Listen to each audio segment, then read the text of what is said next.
Guys, welcome back to my YouTube channel. So in this video I'm going to discuss the very important topic which is Behringer और Ireland business model template. So यहाँ पे जो है इनका हम template business model template पढ़ने लगे हैं कि इनका जो है वो business model template क्या था और ये किस बारे में है। इनका जो बिज़नेस मॉडल टेम्पलेट है ये एक स्ट्रेटजिक टूल है जो कि मदद करता है एंटरप्रेन्योर्स और बिजनेसमैन को कि वो अपनी आउटलाइन जो है उसको प्रॉपर्ली जो है वो क्लियरली मेंशन कर सके और अपने बिजनेस मॉडल को कम्युनिकेट कर सके। जैसे यहाँ पे हम जो है एक बार देख भी लेते हैं। एक मिनट ये प्रोसेस जो तब तक मैं पढ़ती हूँ। द बेरिंजर या आयरलैंड जो बिज़नेस मॉडल टेम्पलेट है is a strategic tool used to help entrepreneurs and businesses clearly outline and communicate their business model. ये जो है हमारे पास जो मेन पर्पस या आप कह लें कि जो इनका मेन ऑब्जेक्टिव है इस मॉडल को पढ़ाने का वो ये है कि it provides a structured way to analyse and present the key components that make up a business. ये जो है ना इस बिज़नेस मॉडल के अंदर इन्होंने 4 कंपोनेंट्स बताए हुए हैं। उन बिज़नेस को रन करने के लिए उन 4 कंपोनेंट्स को फिल करना बहुत ज़्यादा ज़रूरी है। जिसके लिए सबसे पहले हमारे पास कोर स्ट्रेटजी आ जाता है, उसके बाद फिर सेकंड पे रिसोर्सेज है, फिर हमारे पास फाइनेंसिंग और फिर ऑपरेशंस है लास्ट पे। कोर स्ट्रेटजी के अंदर हमारे पास फर्दर मोर 4 जो है ना वो पॉइंट्स आएंगे, वो अभी हम डिस्कस करेंगे। सबसे पहले तो आपको कोर स्ट्रेटजी का पता होना चाहिए कि कोर स्ट्रेटजी हमारे पास क्या है।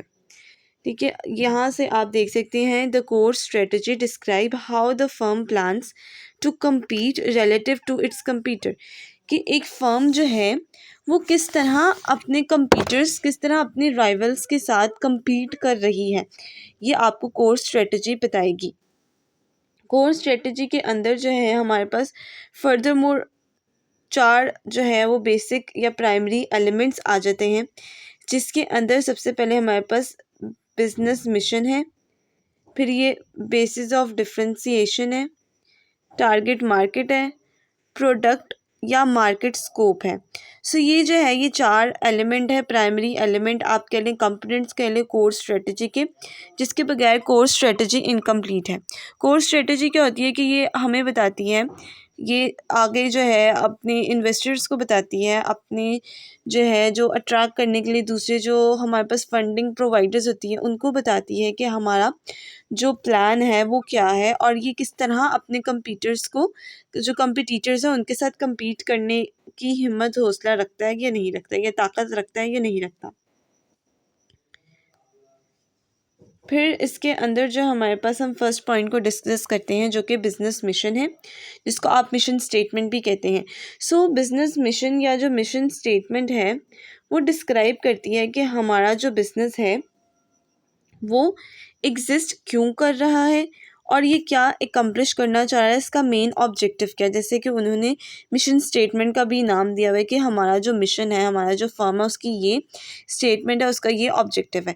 इसके बाद अगर हमारी जो मिशन स्टेटमेंट है वो हम प्रॉपरली उसको रिटन और उसको यूज़ कर रहे हैं, तो क्या होता है कि ये जो है हमारी प्रायोरिटीज़ को मिशन स्टेटमेंट सेट कर देती है और हमारे पास एक कंपस, एक हमारे पास दिशा भी बताती है, हमारे पास एक डायरेक्शन भी बताती है, किस चीज़ की, फाइनेंशियल और मॉरल डायरेक्शंस हमें बताती है हमारी mission statement.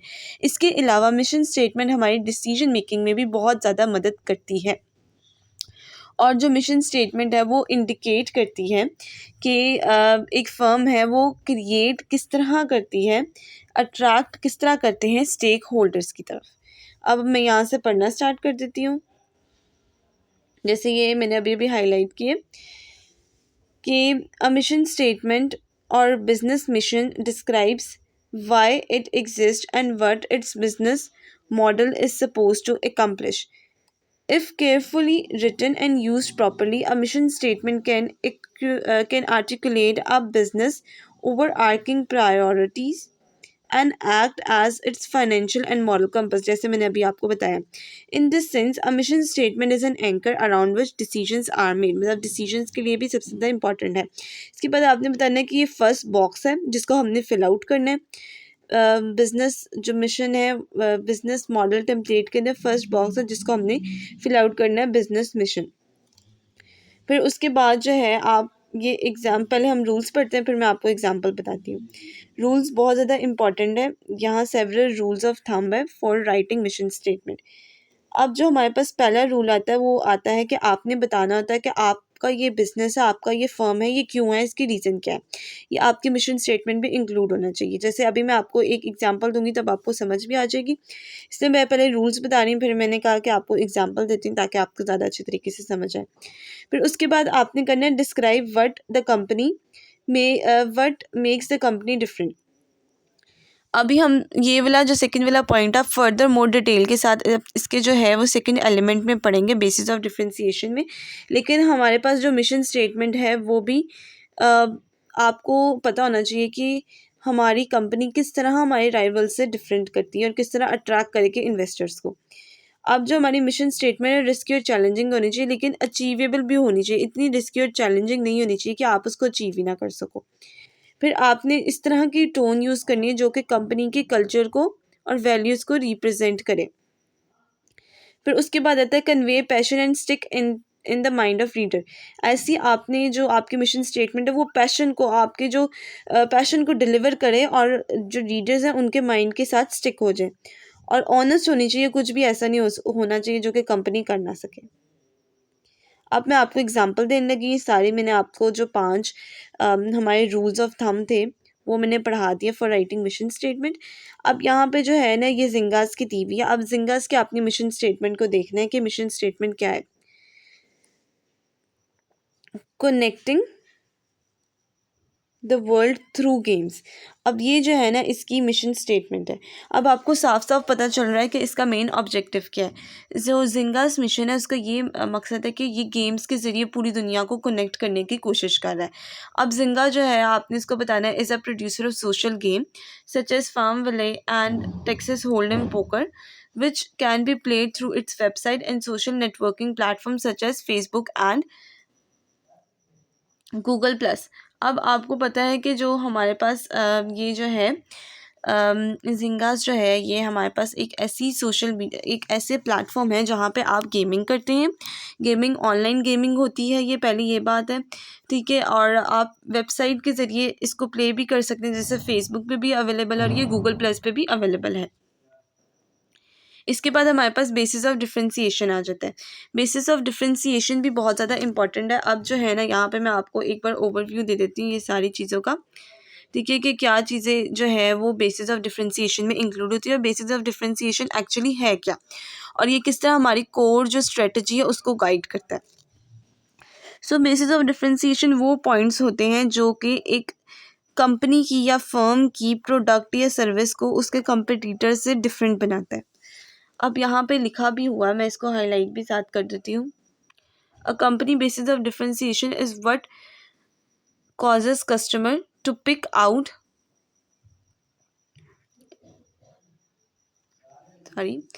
so a company basis of differentiation is what causes customer to pick one company's product over another. It is what solves a problem or satisfy a customer need. अब ये आप definition as it is लिख सकते हैं, ठीक है। और ये बहुत ज़्यादा इंपॉर्टेंट है और आपको समझ भी आ गई होगी, बहुत सिंपल वर्ड में लिखी हुई है कि बेसिस ऑफ डिफरेंशिएशन क्या होता है कि ये ऐसी चीज़ें होती हैं कि जो कि कस्टमर पे एक अच्छा इम्पैक्ट करती है और वो जो है आपकी प्रोडक्ट को क्यों चूज़ करें, बेसिकली जो पर्पज़ है वो बताता है आपको जो हमारे पास बेसिस ऑफ डिफरेंशिएशन है वो। अब यहाँ पे एग्जांपल दी हुई है उन्होंने ज़ुका बैग की, ये ज़ुका बैग है। सो यहाँ पे आप www.zuka.com पे आप जाके देख सकते हैं, इनकी वेबसाइट है ऑनलाइन। सो यहाँ पे ये क्या है कि इसको जो है वो लॉरा यूडेल ने जो है ये बनाया है, ये हाईलाइट भी कर दिया है। अब इसके अंदर जो है वो मेन पॉइंट्स मैं आपको बता देती हूँ, आप रीड खुद कर लीजिएगा। इसके पीछे जो सारी स्टोरी यहाँ लिखी हुई है कि लॉरा यूडेल जो थी एक मदर थी और इनकी जो डॉटर थी 4th ग्रेड में पढ़ती थी और वो रोज़ आके कंप्लेन करती थी कि उनकी बैकपैक की वजह से उनकी बैक जो है वो हर्ट होती है। उनके जो बैकपैक है वो इतना भारी होता है कि उसकी वजह से उसकी जो कमर है, उसकी जो बेटी है लॉरा यूटेल की, उसकी बहुत ज़्यादा पेन हो रही होती है। सो उसने जो है एक प्रोडक्ट लॉन्च किया और साथ साथ उसने उसके बेसिस ऑफ डिफ्रेंसिएशन भी दी है जिसको उसने ज़ूका का नाम दिया। सो ज़ूका जो है ये एक बैकपैक है और ये बैकपैक किसके ऊपर है? रोलर्स के ऊपर है। रोलर्स के ऊपर का मकसद ये है कि एक सूटकेस के ऊपर है। सो क्या होता है कि इसके फर्दर एडवांटेज और बेसिस ऑफ डिफरेंशिएशन में फर्स्ट पॉइंट ये आ जाता है कि ये आपको इसको कंधों पे पहनना नहीं पड़ता, जिसकी वजह से आपकी जो पहला जो हमारा पास जो मसला आया था कि बैक पेन, वो रिलीफ मिलता है। फिर दूसरा आ जाता है कि इसके अंदर उन्होंने एलुमिनियम की शीट यूज़ की हुई है, एलुमिनियम का मटेरियल यूज़ किया हुआ है, जो कि क्या करता है, एक स्टडी इनफ है, मतलब हार्टफुल इनफ है, स्ट्रॉन्ग इनफ है, जिसकी वजह से जो एक चाइल्ड और एक अडल्ट भी उसके ऊपर जो है वो बैठ सकता है। सो ये इतना जो है ना एडवांटेज है हमारे पास ज़ूका बैग। फिर उसके बाद जो है इसकी वैरायटी आ जाती है कि ये जो है 6 कलर्स के अंदर अवेलेबल है। फिर उसके बाद जो है हमारे पास ये 3 जो है वो मेन पॉइंट, और चौथा ये आ जाता है कि ये बैलेंस प्रोवाइड करता है फंक्शनैलिटी में और कूल में। अब मैं आपको यहाँ से भी मार्क एक बार करवा देती हूँ। कलर चेंज कर लेते हैं, ब्लू से मार्क कर लेते हैं। ये उन्होंने 2 डिस्टिंक्ट पॉइंट्स लिखते हैं कि release back pain by putting back pack on rollers. ठीक है, इसके अलावा जो है वो हमारे पास यहाँ पे इन्होंने मेंशन किए हुए हैं ये पॉइंट। सूटकेस की तरह पुल कर सकते हैं, स्टडी एल्यूमिनियम का फ्रेम है और ये जिसकी वजह से जो है वो यंग चाइल्ड और अडल्ट भी इसके ऊपर बैठ सकते हैं और ये 6 कलर में अवेलेबल है। ये देखिए, ये इन्होंने ना बेसिकली जो 3-4 पॉइंट्स हैं मेन, जो मैंने अभी अभी आपको बताया, सो वो ये आपने जो है वो करने हैं याद। इसी के साथ हमारा बेसिस ऑफ डिफरेंशिएशन ख़त्म होता है। उसके बाद टारगेट मार्केट आ जाती है। अब टारगेट मार्केट क्या होती है कि एक मार्केट का सेगमेंट होता है, पूरी मार्केट नहीं होती, एक मार्केट का सेगमेंट होता है फ्रॉम अ लार्ज मार्केट। एक लार्ज मार्केट है, उसका हम एक सेगमेंट लेते हैं, जो कि डिपेंड करता है कि हमारी जो फर्म है वो जो है वो उसके जो अंदर इंडिविजुअल्स उस मार्केट के अंदर फॉल कर रही होती है, उनका सेम इंटरेस्ट होता है। मैं यहाँ से हाईलाइट करके भी बता देती हूँ। A target market is a segment within a large market that represent narrower group of customer with similar interest. So यहाँ पे जो हमारे पास मेन बात आती है वो आती है सिमिलर इंटरेस्ट की और ये सेगमेंट की, कि सेगमेंट है with in a large market that represent a narrower, मतलब छोटा ग्रुप ऑफ कस्टमर, थोड़ा सा मतलब लार्ज अमाउंट में कस्टमर इंक्लूड नहीं होते, थोड़े अमाउंट में इंक्लूड होते हैं, जो कि कस्टमर के इंटरेस्ट को रिप्रेजेंट कर रहे होते हैं। इसके अंदर जो है हमने एग्जांपल लेनी है स्नैपचैट की। जैसे हम आजकल स्नैपचैट हर कोई यूज़ करता है, तो स्नैपचैट क्या है, ये एक जो है प्लेटफॉर्म है जहाँ पे लोग स्ट्रीक सेंड करते हैं और जो मैसेजेस होती हैं यहाँ पे खास प्राइवेसी जो 10 सेकेंड से 24 आवर्स के अंदर जो है रिसीव जब हो जाता है जो आगे कन्वर्ट तक, फिर वो डिलीट हो जाता है। तो ये जो है यहाँ पे उन्होंने एक टारगेट मार्केट प्रोवाइड की हुई है स्पेसिफिक कस्टमर्स को, जो चाहते हैं कि उनका जो है वो स्ट्रीक सेंड हो और जो है वो उनके मैसेजेस डिलीट हो जाए। इसके अलावा जो जिंगा टारगेट मार्केट है वो अभी अभी जो हमने सबसे पहले डिस्कस किया वो ऑनलाइन गेम्स पे, कि उसका मिशन स्टेटमेंट के अंदर जो अभी अभी हमने जिक्र किया है कि जिंगा का क्या मिशन स्टेटमेंट थी कि उसने वर्ल्ड को कनेक्ट करना था थ्रू गेम्स। तो यहाँ पर टारगेट मार्केट क्या है, ऑनलाइन गेम है। इसके अलावा जो है यहाँ पे इन्होंने 3 एग्जाम्पल दिया, आप 2 एग्जाम्पल भी दे सकते हैं। तीसरे एग्जाम्पल इन्होंने बिर्च बॉक्स की दिया। अब बिर्च बॉक्स जो है एक ये इसका क्या मेन फोकस था, इसकी टारगेट मार्केट क्या थी, इसकी टारगेट मार्केट ये थी कि ये यंग लेडीज़ को फोकस कर रहा है टू इन्हांस देयर ब्यूटी। ठीक है, ब्यूटी को इन्हांस करने के लिए ये यंग लेडीज़ पे फोकस कर रहा है बिर्च बॉक्स जो है। और इसी के साथ हमारा टारगेट मार्केट भी ख़त्म हो जाता है। इसके बाद हमारे पास प्रोडक्ट और मार्केट स्कोप आ जाता है। अब ये इंपॉर्टेंट है कि आपने देखना है कि हमारा जो प्रोडक्ट है या मार्केट का स्कोप है वो है भी है या नहीं है। ये फोर्थ एलिमेंट आ जाता कोर जो स्ट्रेटजी है उसके अंदर। और ये जो है मोस्ट, आपको पता है कि जब कोई भी फर्म स्टार्ट होती है तो वो छोटे लेवल से स्टार्ट होती है, आहिस्ता आहिस्ता ही बड़े लेवल पे जाती है। सो हमने वो सारी स्टेजेस देखनी है और हम यहाँ पे एक एग्जांपल को भी डिस्कस करेंगे। ठीक है, ये सारा एग्जांपल उन्होंने डिटेल में लिखी हुई है ड्रॉप बॉक्स की। ये देखिए, ये ड्रॉप बॉक्स है, इसकी एग्जांपल डिटेल में लिखी हुई है और यहाँ पे उन्होंने पॉइंट करके किए हुए हैं। मैं आपको पॉइंट्स में भी डिस्कस कर देती हूँ और डिटेल में भी बता देती हूँ एक बार। सो यहाँ पे उन्होंने जो है ना, वो ड्रॉप बॉक्स क्या है, ड्रॉप बॉक्स एक ऑनलाइन डाटा स्टोरेज कंपनी, आप साथ साथ नोट्स भी बना सकते हैं। ठीक है, इन्होंने क्या किया था, ड्रॉप बॉक्स ने जो है एक सिंगल प्रोडक्ट लॉन्च किया था जो कि था silicon valley tech savvy users के लिए। इसके अंदर जो है ना, उन्होंने 1 से लेकिन 7 ईयर्स तक अपनी प्रोडक्शन को इंक्रीज़ किया था और ये ओवरऑल हर कंप्यूटर और पूरे इंटरनेट पे छा गई थी, आप ये कह लें। अब हम पढ़ना शुरू करते हैं, जो हमारे पास मेन पॉइंट्स है वही पढ़ते हैं।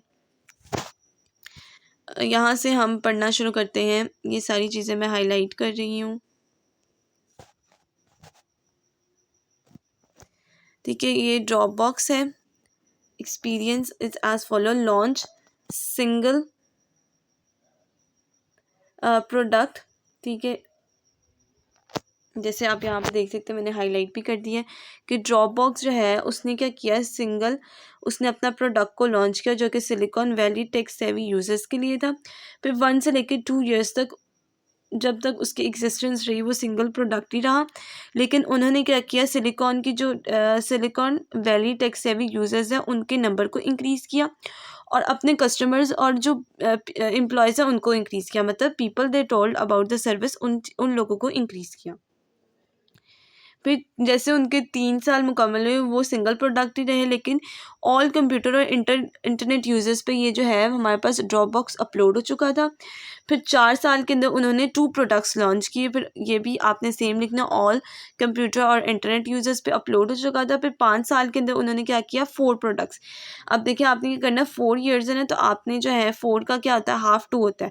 सो 4 ईयर्स में उन्होंने 2 प्रोडक्ट लॉन्च किए, 5 ईयर्स में उन्होंने, आप 5 में से 1 माइनस करें तो 4 आ जाता है, तो 4 प्रोडक्ट लॉन्च किए। एक वैसे ही मैं आपको ना फॉर योर कन्वीनियंस के लिए बता रही हूँ, 6 ईयर्स में उन्होंने क्या किया, 6 प्रोडक्ट्स लॉन्च किए। अब 7 ईयर्स में क्या आता है कि 7 ईयर्स में उन्होंने क्या किया, 7 जो प्रोडक्ट्स तो लॉन्च किए, लेकिन इवेंचुअली उनका जो प्रोडक्ट है वो कट बैक टू 5 प्रोडक्ट्स हो चुके थे। लेकिन तब जो है ये ऑल कंप्यूटर और इंटरनेट यूज़र्स पे अपलोड हो चुकी थी और ये यूज़ करते हैं। ये इसी के साथ जो हमारे पास फर्स्ट जो इम्पॉर्टेंट कंपोनेंट था, कोर स्ट्रेटजी, वो कवर हो चुका है। अब हमारे पास आ जाता है रिसोर्सेज के अंदर भी फर्दर मोर हमारे पास कंपोनेंट्स आ जाते हैं 2, जो कि है हमारे पास पैटेंट मतलब की एसेट और कोर कॉम्पिटेंसीज। ये वीडियो थोड़ी डिटेल बनेगी तो आपने जो है वो गौर से समझना है और ये इम्पॉर्टेंट भी है। सो रिसोर्सेज क्या होते हैं, अब किसी भी कंपनी को ड्राइव करने के लिए, चलाने के लिए हमें रिसोर्सेज, हमें वसाइल, हमें ज़राए की ज़रूरत होती है जो कि प्रोड्यूस करते हैं, सेल करते हैं, डिस्ट्रीब्यूट करते हैं और सर्विस प्रोवाइड करते हैं प्रोडक्ट को। अब जो है हमारे पास रिसोर्सेज जो है हमारे पास सफिशेंट होने चाहिए एक बिज़नेस मॉडल को रन करने के लिए। इसके लिए हमारे पास जो है वो, हम यहाँ पे टाइप्स ऑफ रिसोर्सेज भी डिस्कस करेंगे, टेंजिबल और इनटेंजिबल है। टेंजिबल के अंदर जो है वो हमारे पास आ जाता है, मैं यहाँ से आपको मार्क भी करवा देती हूँ। ये देखिए ऊपर वाला है तो ये है हमारे पास टेंजिबल में, और जो हमारे पास इनटेंजिबल है वो हमारे पास सपोज की आती है। यहाँ पे हमारे पास ये देखिए बोथ टेंजिबल एंड इनटेंजिबल। ठीक है, रिसोर्सेज की टाइप्स। अब जो है हम पहले इनटेंजिबल डिस्कस कर सकते हैं जो जेपोज की है। सो जेपोज जो है ये एक ऑनलाइन फर्म है जो कि व्यूवर्स को की एबिलिटीज़ के मुताबिक जो है वो ज़रूरत के मुताबिक जो है सर्विसेज प्रोवाइड करती है कंसिस्टेंसी के साथ। सो ये जो है हमारे पास जेपोज जो है वो इंटेंजिबल में आ जाता है और इसके बाद जो है हमारे पास टेंजिबल में जाता है ऊपर। अब ऊपर जो है वो रोज़ 3,27,000 ड्राइवर्स जो है वो रिक्रूट कर रहा है, भर्ती कर रहा है, तो ये टेंजिबल रिसोर्स में चले जाता है। इसके बाद जो हमारे पास मेन है वो है कोर कॉम्पिटेंसी। सो कोर कॉम्पिटेंसी क्या होती है कि हमारे पास कोर कॉम्पिटेंसीज़ में आ जाते हैं स्पेसिफिक फैक्टर्स। ऐसे स्पेसिफिक फैक्टर्स और कैपेबिलिटीज़ जो कि सपोर्ट करते हैं बिजनेस मॉडल को और राइवल्स के ऊपर एक अच्छा इम्प्रेशन डालते हैं। सो यहाँ से मैं आपको हाईलाइट भी करा देती हूँ।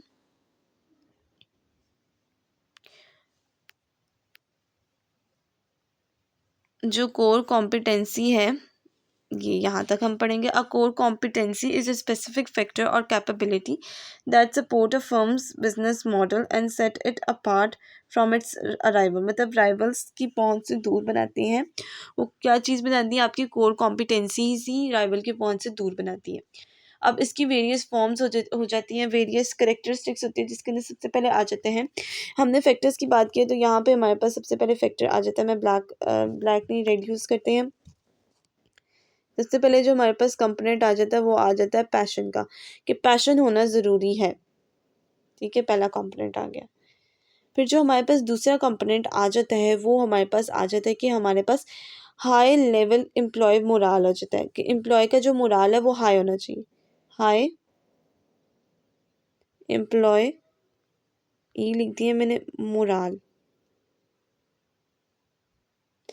अब जो हमारे पास तीसरी आ जाती है कि हमारे जो बिज़नेस है वो उनको जो है वो ऐसे एलिमेंट्स, ऐसे कम्पिटिटिव प्लान्स बनाने हैं जो कि हमारे राइवल्स को चुका दें, हम जो कि हमारे राइवल्स को अपार्ट करते हैं, सेट अपार्ट करते हैं, और हमारा जो बिज़नेस मॉडल है वो सबसे हाईएस्ट टॉप पे चले जाए। सो ये 3 कंपोनेंट्स बहुत ही ज़्यादा इंपॉर्टेंट है, तो आप ये भी नोट कर लें। इसके अलावा जो है मैं एग्जांपल्स देने लगी हूँ यहाँ पे। एग्जाम्पल जो है आप ये नेटफ्लिक्स की भी यहाँ पे कोट कर सकते हैं। यहाँ पे भी ये देखिए नेटफ्लिक्स की दी हुई। Netflix is particularly good at supply chain management, which was essential during the years that Netflix business model was geared primarily towards delivering DVDs to customer via the mail.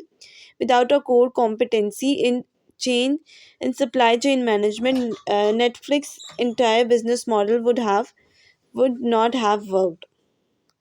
ये आप नेटफ्लिक्स की भी coat कर सकते हैं यहाँ पे। उसके बाद जो है हमारे पास की एसेट आ जाता है।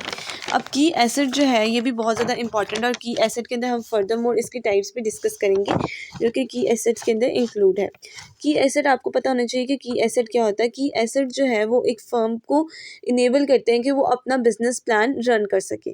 की एसेट का मतलब मेनली सरमाया होता है। सो एसेट के अंदर जो है हमारे पास जो टाइप्स है वो हम डिस्कस करने लगे हैं। सबसे पहले फिजिकल एसेट आ जाता है,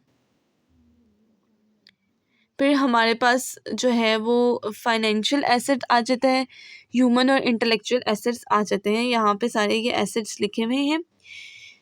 अब हम सबसे पहले फिजिकल एसेट डिस्कस करते हैं। तो फिजिकल ये देखिए फाइनेंशियल एसेट्स, ह्यूमन एसेट्स भी लिखा हुआ है यहाँ पे, और इंटेलेक्चुअल एसेट भी ये देखें साथ ही लिखा हुआ है। ये 4 एसेट है, 4 टाइप्स हैं एसेट्स की। तो वो आपने जो है वो अच्छे तरीके से याद करना है। एसेट की डेफिनेशन के अंदर ही इंक्लूड होंगे। फिजिकल के अंदर यहाँ पे जैसे यहाँ पे लिखा हुआ है कि हमारे पास फिजिकल के अंदर जो है वो फिजिकल स्पेस आ जाती है, इक्विपमेंट्स आ जाते हैं, व्हीकल्स आ जाते हैं, डिस्ट्रीब्यूशन आ जाती हैं, नेटवर्क्स। फिर इंटेलेक्चुअल एसेट में हमारे पास रिसोर्सेज आ जाता है, पेटेंट आ जाते हैं, ट्रेड मार्केट्स आ जाते हैं, ट्रेड रेपुटेशन आ जाती है। सॉरी, थोड़ा सा हम इसको मिटा देते हैं। आप लोगों को पता चल गया कि हम यहाँ से पढ़ रहे हैं। इसके बाद जो है हमारे पास इंटेलेक्चुअल एसेट आ जाते हैं। इंटेलेक्चुअल आपने इसको वर्ड टू वर्ड एसेट याद करना है। पेटेंट्स आ जाते हैं, ट्रेड रेपुटेशन आ जाते हैं। इसके बाद फाइनेंशियल एसेट्स आ जाते हैं। फाइनेंशियल मतलब it is related to finances, मतलब कैश। सो फाइनेंशियल एसेट में हमारे पास कैश आ जाता है, लाइन्स ऑफ क्रेडिट आ जाते हैं, कमिटमेंट्स आ जाते हैं फ्रॉम इन्वेस्टर्स। ह्यूमन एसेट्स में हमारे पास फाउंडर्स आ जाते हैं, या फाउंडर होता है कंपनी का वो आता है, की एम्प्लॉयज़ आते हैं, और एडवाइज़र्स आ जाते हैं। सो ये थे हमारे पास की एसेट्स। और इसके बाद जो है हम एक इनकी जनरल एग्जांपल डिस्कस कर लेते हैं। जैसे नाइकी जो है वो बहुत आपको पता है मशहूर ब्रांड है। तो यहाँ पे अगर हम फिज़िकल एसेट देखें, so Nike has manufacturing facilities around the world as well as retail store distribution center. तो ये हमारे पास फिजिकल एसेट में इंक्लूड होगा। आप इसको लिख सकते हैं, डिक्टेट में करवा रही हूँ। फिर इसके बाद हमारे पास इंटेलेक्चुअल प्रॉपर्टी आ जाती है, जो नाइकी कंपनी उसकी। इंटेलेक्चुअल प्रॉपर्टी में आप लिखेंगे Nike hold numerous markets, including its iconic swoosh logo and patent for innovative technologies। ये आप इंटेलेक्चुअल में लिखेंगे क्योंकि इंटेलेक्चुअल में हमारे पास पेटेंट्स यूज़ होते हैं, मतलब जो और ट्रेड रेपुटेशन इंक्लूड होती है। सो ट्रेड रेपुटेशन के अंदर आपने ये कहना है कि इनका जो आइकॉनिक लोगो है, स्वोश लोगो, मैं यहाँ स्पेलिंग में लिख लेती हूँ, SWOOSH। सो ये इसको अट्रैक्टिव बनाता है और इसकी जो इनोवेटिव टेक्नोलॉजीज़ है वो भी इसको अट्रैक्टिव बनाती है। इसके बाद आ जाता है ह्यूमन कैपिटल। अब नाइकी आपको पता है वेरियस जो है वो मशहूर और फेमस एथलीट्स को हायर करता है, मार्केटर्स और जो हाईली स्किल्ड डिज़ाइनर्स होते हैं उनको हायर करता है, जिसकी वजह से उनका जो है वो फर्म बहुत अच्छी तरीके से रन हो रही है। और नाइकी जो है वो अपनी सेल्स भी इसकी बहुत ज़्यादा गुड है, अच्छी है, बहुत ज़्यादा हाई है। फाइनेंशियल एसेट्स में आपके लिखेंगे, तो इसकी वजह से ये डिफरेंट जो मार्केटिंग कैंपिंग्स है, स्पॉन्सरशिप और न्यू प्रोडक्ट लाइंस के अंदर इन्वेस्ट भी करता है। सो ये हमारे पास की एसेट में आ जाता है। इसके बाद हमारे पास फाइनेंशियल्स आ जाता है, जो कि हमारे पास थर्ड कंपोनेंट है आइलैंड और वेंचर बिजनेस मॉडल का। अब थर्ड कंपोनेंट फाइनेंसेस, और ये बहुत ज़्यादा इंपॉर्टेंट है और बहुत ज़्यादा आसान भी है, ऑल दो जितने भी पॉइंट हमने कवर किए वो सारे इसके अंदर आ रहे हैं दोबारा। फाइनेंसेस का मतलब होता है पैसे। अब पैसों के मुताबिक आप कोई भी बिज़नेस, कोई भी फर्म रन आउट नहीं कर सकते, तो ये बहुत ही ज़्यादा इंपॉर्टेंट कंपोनेंट और थर्ड कंपोनेंट है। ठीक है, यहाँ पे ये लिखा भी है कि ये एक्सट्रीमली इंपॉर्टेंट है। इसके अंदर फाइनेंसिंग के अंदर जो है हमारे पास 3 फर्दर एलिमेंट्स आ जाते हैं रेवेन्यू स्ट्रीम्स कि सरमाया क्या है, कोस्ट स्ट्रक्चर, फाइनेंसिंग और फंडिंग आ जाती है। रेवेन्यू स्ट्रीम्स हम डिस्कस करते हैं। अब revenue stream describe the ways in which it makes money, कि हम यहाँ पे डिस्क्राइब करेंगे कि हम एक फर्म जो है, एक कंपनी जो है वो पैसे किस तरह बना रही है। अब जो मैं आपको यहाँ पे जर्नल व्यू देने लगी, ये बहुत ज़्यादा लंबा लिखा हुआ है और जितना भी जर्नल व्यू है वो मैं आपको दे देती हूँ और एग्जांपल हम डिस्कस कर लेंगे, क्योंकि यहाँ पे प्रैक्टिकल चीज़ें होती हैं तो एग्जांपल इंपॉर्टेंट होती है डिस्कस करने के लिए। सो रेवेन्यू स्ट्रीम में आप लोग यहाँ पे ये लिखेंगे कि एक फ़र्म को चलाने के लिए जो रेवेन्यू स्ट्रीम है वो डिस्क्राइब करती है कि हम किस तरह मनी बना रहे हैं। ठीक है, और उसके बाद जो है हमारे पास जो डिफरेंट फर्म्स होती हैं वो सिंगल रेवेन्यू स्ट्रीम्स भी यूज़ करती हैं और सेवरल भी होती हैं। फॉर एग्ज़ाम्पल, अब मैं आपको एग्ज़ाम्पल देने लगी, इससे आपको जो मेरी पिछली वाली बात है वो समझ आएगी कि एक रेस्टोरेंट है, वो डिफरेंट रेस्टोरेंट होते हैं, वो कुछ सिंगल रेवेन्यू स्ट्रीम यूज़ कर रहे थे, सिंगल सरमाया, पैसे कमाने का सरमाया यूज़ कर रहे होते हैं। फॉर एग्ज़ाम्पल, हम क्या करते हैं, जब हम रेस्टोरेंट्स में जाते हैं तो क्या करते हैं, हम मील ऑर्डर करते हैं, ऑर्डर करने के बाद, खाने के बाद उसका जो है वो बिल पे करते हैं। सो यहाँ पे ये जो केस है ये सिंगल रेवेन्यू स्ट्रीम में जा रहा है। ऑन द अदर हैंड, जब हमारे पास जो है अगर ज़्यादा जो है वो इसको हम वन टाइम कस्टमर पेमेंट भी कहेंगे, रेस्टोरेंट वाला ना, कि हम एक टाइम पे कस्टमर को पे कर रहे हैं। अब दूसरा हमारे पास हो जाता है सब्सक्रिप्शन सर्विस। रेवेन्यू स्ट्रीम में सबसे पहले मैंने आपको क्या बताई है, मैं पॉइंट आपको बता देती हूँ क्योंकि ये बहुत ज़्यादा इंपॉर्टेंट है और ये लिखे भी हुए हैं, आप यहाँ से देख सकते हैं। One time payment, customer payment, ठीक है, कस्टमर पेमेंट आप ये लिख लें, वन टाइम कस्टमर पेमेंट। और सेकंड पे आ जाता है सब्सक्रिप्शन सर्विस।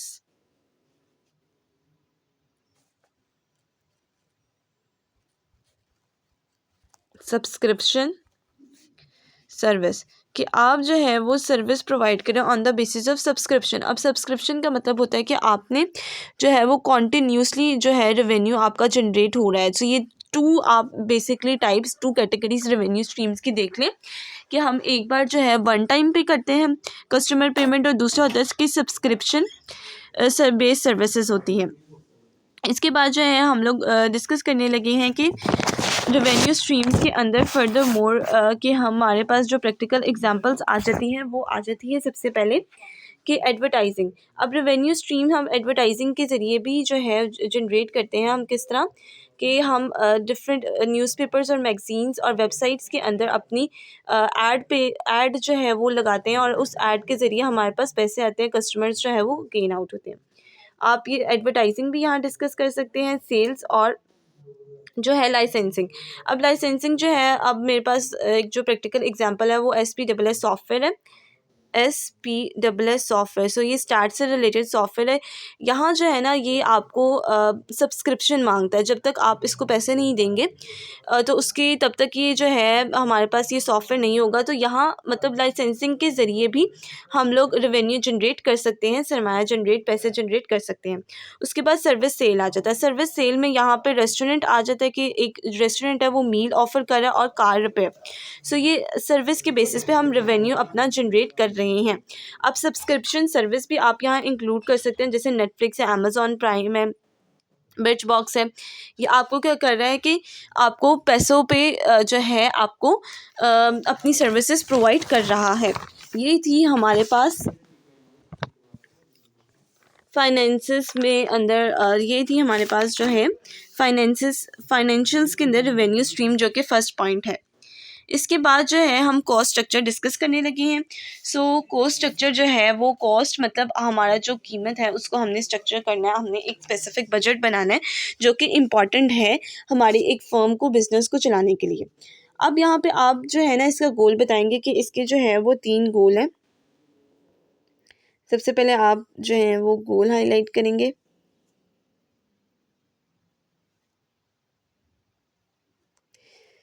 यहाँ से मैं आपको जो हूँ वो चले मैं पॉइंट बाय पॉइंट ही बता देती हूँ। यहाँ पे सबसे पहले ये हमारे पास गोल है कि आपको सबसे पहले आइडेंटिफाई करना है कि जो हमारे पास ये 3 फोल्ड दिए हुए ना, ये ठीक है, मैं इसको हाईलाइट कर रही हूँ। ये 3 फोल्ड यहाँ से लेके यहाँ तक हमारे पास है। ये अब 3 जो है ना कॉस्ट स्ट्रक्चर्स है। सबसे पहले ये identify whether the business is a cost driven और वैल्यू ड्राइवन बिजनेस। फिर आपने सेकंड पॉइंट आ जाता है identify the nature of the business cost, और थर्ड हमारे पास आ जाता है identify the business major categories, cost categories. अब सबसे पहले हमारे पास आ जाता है कि आपने ये जो है वो देखना होता है कि आपका जो बिज़नेस है वो कॉस्ट ड्राइवन है या वैल्यू ड्राइवन है। अगर आपका बिज़नेस कॉस्ट ड्राइवन होगा तो आप लोग क्या करेंगे, कम से कम जो है अपनी कॉस्ट रखेंगे और अपने बिज़नेस को फ़ायदा पहुंचाएंगे, ठीक है। और वैल्यू ड्राइवन के अंदर आप अपने बिज़नेस की वैल्यू इंक्रीज़ करने पे फोकस करेंगे। उसके बाद जो है हमारे पास सेकंड वाला पॉइंट है ये identify the nature of business cost. अब यहाँ पे हमारे पास 2 टाइप्स ऑफ कॉस्ट है कि नेचर ऑफ बिजनेस कॉस्ट के अंदर कि एक आती है फिक्स कॉस्ट और एक आती है वेरिएबल कॉस्ट। फिक्स कॉस्ट ये होती है कि जहाँ पे आपकी जो प्राइस है वो फिक्स होती है towards a volume of goods और सर्विस प्रोवाइडेड, और वेरिएबल कॉस्ट के अंदर आपकी जो कॉस्ट है वो प्रोपोर्शनली वेरिएबल होती है, वेरी करती है वॉल्यूम ऑफ गुड्स और सर्विस के मुताबिक। फिर इसके बाद जो आपने शॉर्ट करके लिखना है, बहुत ज़्यादा डिटेल में लिखने की बिल्कुल ज़रूरत नहीं है। थर्ड हमारे पास कंपोनेंट आ जाता है कि आइडेंटिफाई आपने करना है मेजर कॉस्ट कैटेगरीज।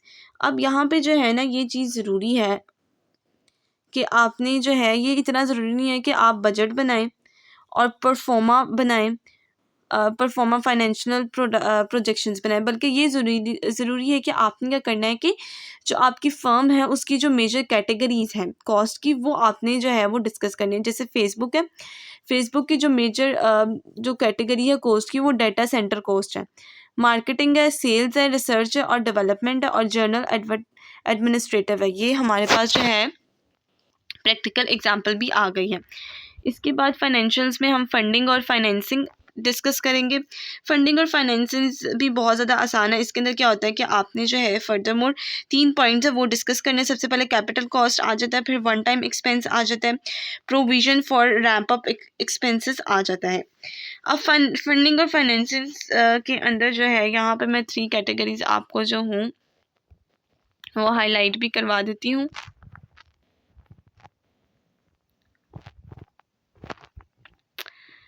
सबसे पहले जो है वो हमारे पास आ जाता है कैपिटल कॉस्ट।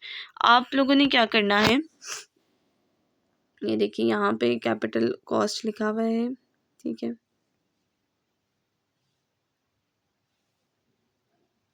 और ये हमारे पास आ गई 3 कैटेगरीज। सबसे पहले हमारे पास आती है कैपिटल कॉस्ट, फिर वन टाइम एक्सपेंस और provision for ramp up expense. अब कैपिटल कॉस्ट में क्या है, उन्होंने कहा है कि आपने जो है सबसे पहले अपनी देखनी है कि सबसे ज़्यादा आपके पैसे किस चीज़ पर लग रहे हैं। जिस तरह हमें जगह पे पैसे लगते हैं तो यहाँ पे उन्होंने रियल एस्टेट मेंशन किया हुआ है। उसके बाद इक्विपमेंट्स पे हमारे पैसे लगते हैं, जैसे अगर मैं एक डिपार्टमेंट स्टोर ओपन कर रही हूँ रिलेटेड टू क्लोथिंग ब्रांड, तो मुझे उसके लिए इक्विपमेंट्स चाहिए, जो मशीन्स है वो चाहिए। सो ये जो मेरे पास है मेरे बिजनेस के अंदर कैपिटल कॉस्ट के अंदर जाता है। उसके बाद हमें व्हीकल्स चाहिए, फर्नीचर चाहिए, फिक्सचर चाहिए, और ये सारी चीज़ें हमारे पास क्या है, कैपिटल कॉस्ट में आती है और ये ज़रूरी होती हैं। उसके बाद आता है वन टाइम एक्सपेंस। अब वन टाइम एक्सपेंस का जैसे आपको नाम से ही पता चल रहा है कि एक बार आपका खर्चा होगा। सो जब भी मैं एक ब्रांड लॉन्च करी तो मुझे जो है वो लीगल एक्सपेंसेस जो है उसके फेस करने पड़ेंगे। जैसे यहाँ पर लिखा है legal expenses to launch the business. अब वेबसाइट डिज़ाइन, अब मैंने रोज़ रोज़ वेबसाइट अपनी डिज़ाइन नहीं करनी, बल्कि एक बार ही अपनी वेबसाइट को डिज़ाइन करना। फिर प्रोक्यूरमेंट ऑफ इनिशियल इन्वेंट्री आ जाता है, ये हमारे पास क्या आ जाते हैं, वन टाइम एक्सपेंस में आ जाता है। उसके बाद आता है provision for ramp up expense. Ramp up expense क्या होता है कि आप लोगों ने क्या करना होता है, फर्दर जो है वो कुछ देर के लिए वेट करना पड़ता है। अब आपको एकदम से आपका बिजनेस आसमान की बुलंदियों को नहीं छू सकता, बल्कि आपको क्या करना है, कॉन्टीन्यूस एफर्ट्स। सबसे पहले आपको खुद अपना इन्वेस्टमेंट करने पड़ेगी, अपने टाइम की इन्वेस्टमेंट करनी पड़ेगी, अपनी अकल की इन्वेस्टमेंट करनी पड़ेगी, अपनी मनी की इन्वेस्टमेंट करनी पड़ेगी। फिर ही क्या होगा कि आप लोग जो है वो एक अपनी जो है वो बिज़नेस को, फर्म को प्रॉफिटेबिलिटी के साथ और स्पीड के साथ रन आउट कर सकते हैं। सो इसी को हम रैम्प अप एक्सपेंस में डिस्कस करते हैं। इसके बाद थर्ड और लास्ट कंपोनेंट हमारे पास ऑपरेशंस का आ जाता है। ये भी बहुत ही ज़्यादा आसान है हमारे पास कंपोनेंट, ठीक है। ऑपरेशंस के अंदर क्या होता है कि ये बहुत ज़्यादा इंटेग्रल कंपोनेंट है, और ये इन्होंने यहाँ पर लाइन लिखी हुई है, आपने लाजमी लिखनी है कि represent the day to day heart beat of a firm. So day to day heart beat ये प्रोवाइड करती है, ठीक है, ऑपरेशंस। इसके फर्दर हमारे पास 3 की एलिमेंट्स आ जाते हैं। सबसे पहले प्रोडक्ट और सर्विस प्रोडक्शन है, फिर हमारे पास चैनल्स आ जाते हैं और की पार्टनर्स आ जाते हैं। प्रोडक्ट और सर्विस प्रोडक्शन में आप लोग डिस्कस करेंगे कि आपका जो प्रोडक्ट है वो प्रोड्यूस या सर्विस है वो किस तरह प्रोड्यूस हो रही है। सबसे पहले तो आप लोग ये चीज़ डिस्कस करेंगे कि आपका जो है वो प्रोडक्ट प्रोड्यूस का हो रहा है, आपका इन हाउस में प्रोड्यूस, मतलब आपके अपने घर में प्रोड्यूस हो रहा है, आप खुद उसकी जो है वो अपने रिसोर्सेज पे खुद रिलाई करें, एक कॉन्ट्रैक्ट मैनेजर के थ्रू हो रहा है आपका जो बिजनेस रन आउट, मैनेजर या मैन्युफैक्चरर आप कह सकते हैं, या फिर आपका जो बिजनेस है वो रन हो रहा है आउटसोर्स प्रोवाइडर के ज़रिए। सो ये 3 चीज़ें हैं, यही हमने प्रोवाइडर, ठीक है, यही 3 जो चीज़ें हैं वो हमने डिस्कस करनी है आज। सो इस टॉपिक में, ठीक है, प्रोडक्ट और सर्विस प्रोडक्शन में आप सबसे पहले लिखेंगे, अगर हाउस में अगर आप अपने रिसोर्सेज पे खुद रिलाई कर रहे हैं तो आपको कोर कॉम्पिटेंसीज़ का पता होना चाहिए। कोर कॉम्पिटेंसीज़ हमने सेकंड पॉइंट में रिसोर्सेज में डिस्कस किए कि आपको अपने रिसोर्सेज का पता होना चाहिए। आपको जो है ऐसे एम्प्लॉयज़ हायर करने हैं जो कि पैशनेट हो, जैसे मैंने आपको ऊपर पॉइंट्स बताए हैं कि पैशनेट होना चाहिए, आपकी कोर कॉम्पिटेंसीज कैपेबिलिटीज़ होनी चाहिए, आपके पास जो है वो स्पेसिफिक फैक्टर्स होने चाहिए जो कि आपके बिज़नेस को डिफ्रेंशिएट करें दूसरे लोगों के बिज़नेस के साथ। अब यहाँ पे हमारे पास आ जाते हैं कि की एसेट्स आते हैं, कि की एसेट्स भी ज़रूरी हैं। ये आपने पॉइंट कहाँ लिखना है, इन हाउस में लिखना है। इसके बाद हमारे पास आ जाता है कॉन्ट्रैक्ट मैन्युफैक्चर। अब कॉन्ट्रैक्ट मैन्युफैक्चर क्या होता है कि कॉन्ट्रैक्ट मैन्युफैक्चर जो है आपको जो प्रोडक्ट्स है वो आपको प्रोवाइड करता है, और कॉन्ट्रैक्ट मैन्युफैक्चर को हम लोग जो है वो आउटसोर्स मैन्युफैक्चरर भी कहते हैं, ठीक है, ये दोनों एक है। आउटसोर्स प्रोवाइडर भी कहते हैं कि आप जो है अपनी जो गुड्स हैं, आपकी जो प्रोडक्ट्स की जो कुछ अमाउंट है या जो पूरा प्रोडक्ट है वो आप दूसरे जो है वो वेंडर से ले रहे हैं, आप बोरो कर रहे हैं, आप ले रहे हैं। सो यहाँ पे जो है उसकी प्रोडक्शन जो है वो टोटली हमारे पास जो मैन्युफैक्चरर या कॉन्ट्रैक्टर है उस पर डिपेंड हो जाती है। सो इस केस में आप ये कह सकते हैं manufacturing will be completed by contract manager. So यहाँ पे जो है आपकी दो टाइप्स हमने डिस्कस की है, जिसकी वजह से हमारा जो प्रोडक्ट है वो प्रोड्यूस होता है। या अगर आप अपने घर में प्रोड्यूस करें तो उसके अंदर आपको टू कंपोनेंट्स, टू जो है वो थिंग्स आपके अंदर अपने ध्यान में रखने की ज़रूरत है। सबसे पहले कोर कॉम्पिटेंसीज और दूसरा की एसेट्स आ जाता है। और अगर आप लोग जो हैं वो मैन्युफैक्चरर या कॉन्ट्रैक्टर के ज़रिए जो है वो अपना बिज़नेस को, प्रोडक्ट्स को, सर्विस को रन आउट कर रहे हैं, सो आपको टोटली उन पे रिलाई करना, और ये एक्सपेंसिव हमारे पास जो है एक्सपेंसेस को इंक्रीज़ करता है।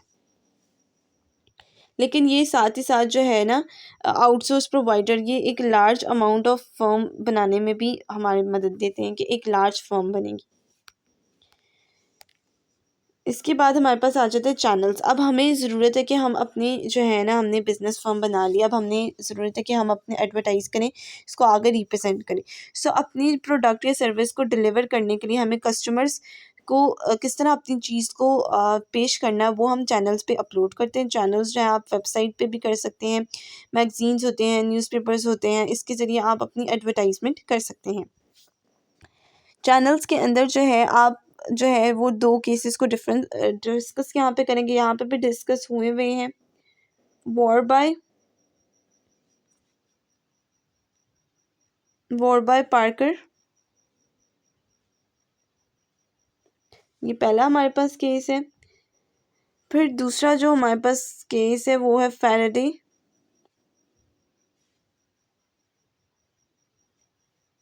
का, ठीक है। अब हमारे पास जो पहला वाला है वो है वॉर बाय पार्कर का। सो जो हमारे पास वॉर बाय पार्कर है वो क्या कर रहा है और वो क्या कह रही हैं, वो अब हमने चीज़ें देखनी है। ये बहुत ज़्यादा इंपॉर्टेंट है, इसी के ज़रिए हम पूरा चैनल अपना डिस्कस करेंगे। सो वॉर बाय पार्कर्स जो है वो एक आई वेयर जो है वो सेल आउट करते थे अपनी वेबसाइट के ज़रिए। सो यहाँ पे क्या होता है कि वो जो है वो बगैर किसी डिस्ट्रीब्यूटर के, अच्छा यहाँ पे मैंने एक चीज़ आपको पहले बतानी थी इन दोनों को एक्सप्लेन करने से पहले, कि यहाँ पे चैनल्स के अंदर जो है आप डायरेक्ट सेल भी कर सकते हैं, मीडियारीज के ज़रिए भी कर सकते हैं, और कम्बिनेशन ऑफ बोथ भी हो सकता है। इसका मतलब ये है कि आप बगैर किसी थर्ड पार्टी को इंक्लूड करके अपने प्रोडक्ट को सेल कर सकते हैं। और सेकंड पॉइंट यह आता है कि आप अपनी थर्ड पार्टी को इंक्लूड कर सकते हैं। और वॉरबाय में क्या है कि ये इनकी एक आय जो वियर की कंपनी है, जैसे ग्लासेस है उनकी वेयर उसकी कंपनी थी। और ये क्या करता था, ये क्या करते थे कि ये जो है वो डायरेक्ट अपनी वेबसाइट के ज़रिए सेल करते थे, किसी थर्ड पार्टी को इंक्लूड नहीं करते थे। सो ये हमारे पास फर्स्ट जो है वो टाइप के अंदर आ जाता है। और दूसरा आ जाता है फैराडे। अब फैराडे का जो है वो ये बाइक इनका शोरूम था, ये अपनी वेबसाइट के ज़रिए भी और डिस्ट्रीब्यूटर्स मतलब जो इंटरमीडिएरीज हैं उनके ज़रिए भी, डिस्ट्रीब्यूटर इंटरमीडिएरीज के अंदर हमारे पास डिस्ट्रीब्यूटर्स और होल सेलर्स आ जाते हैं, वो उनके ज़रिए भी करते थे। सो ये हमारे पास दो केसेस आ गए, यहाँ पे मैंने वो भी आपको डिस्कस कर दिया और मैं यहाँ पे आपको हाईलाइट भी करवा देती हूँ। ये देखिए पहला ये है पार्कर का, ठीक है। आप ये सारा पढ़ लें, ये सारा यही लिखा हुआ है जो मैंने अभी अभी आपको बताया है। और इसके बाद जो है हमारे पास फैराडे का है, और फैराडे का भी यहीं पे लिखा हुआ है, ये है फैराडे का। ये देखेंगे फैराडे बाइक सेल डायरेक्ट, ठीक है, ये फैराडे बाइक सेल डायरेक्ट। ये आपको मैंने दो एग्जांपल बता दिया, आप दोनों में से एक भी लिख सकते हैं। फिर जो है हमारे पास लास्ट पॉइंट हमारे पास आता है की पार्टनर्स का, कि आपको जो है वो की पार्टनर ज़रूरत होते हैं अपने बिजनेस को ग्रो करने के लिए। अब ऑब्वियस सी बात है, जब आप एक न्यू फर्म स्टार्ट करते हैं तो आपके पास इतना रेवेन्यू, इतना सरमाया नहीं होता, इतना आपके पास बजट नहीं होता, तो इसके लिए आपको जो फंडर्स हैं, जो फंड प्रोवाइड करते हैं, उनकी ज़रूरत पड़ती है। सो की पार्टनर्स जो है हम यहाँ पे डिस्कस करेंगे। वेंडर जो सप्लायर होता है, वेंडर को आप सप्लायर भी कहते हैं, ये यहाँ पे हाईलाइट भी मैं कर देती हूँ। सो यहाँ पे क्या है कि अब वेंडर और supplier is a company that provides parts और service to another company. Almost all firm has suppliers who play vital role in functioning of their business. अब आपको की पार्टनर्स के अंदर जो सबसे ज़्यादा इंपॉर्टेंट है वो आपको वेंडर या सप्लायर की ज़रूरत होती है, जो कि आपको प्रोवाइड कर रहा था, जो आपको प्रोडक्ट नीड होती हैं उनको प्रोवाइड कर रहा होता है। की पार्टनर्स के अंदर जो है वो आप सबसे पहले ये लिखेंगे, जैसे यहाँ पे लिखा है the final element of the business of the firm business model is key partner startup in particular typically do not have sufficient resources of funding to perform all the tasks needed to make their business model work, so they rely on partners to perform key roles. ये सारा मैं यहाँ से लेके यहाँ तक जो है वो पढ़ रही हूँ, आप जो है इसको पढ़ के खुद भी देख सकते हैं। वैसे तो अब मैं जो हूँ कॉमन टाइप्स डिस्कस करने लगी हूँ।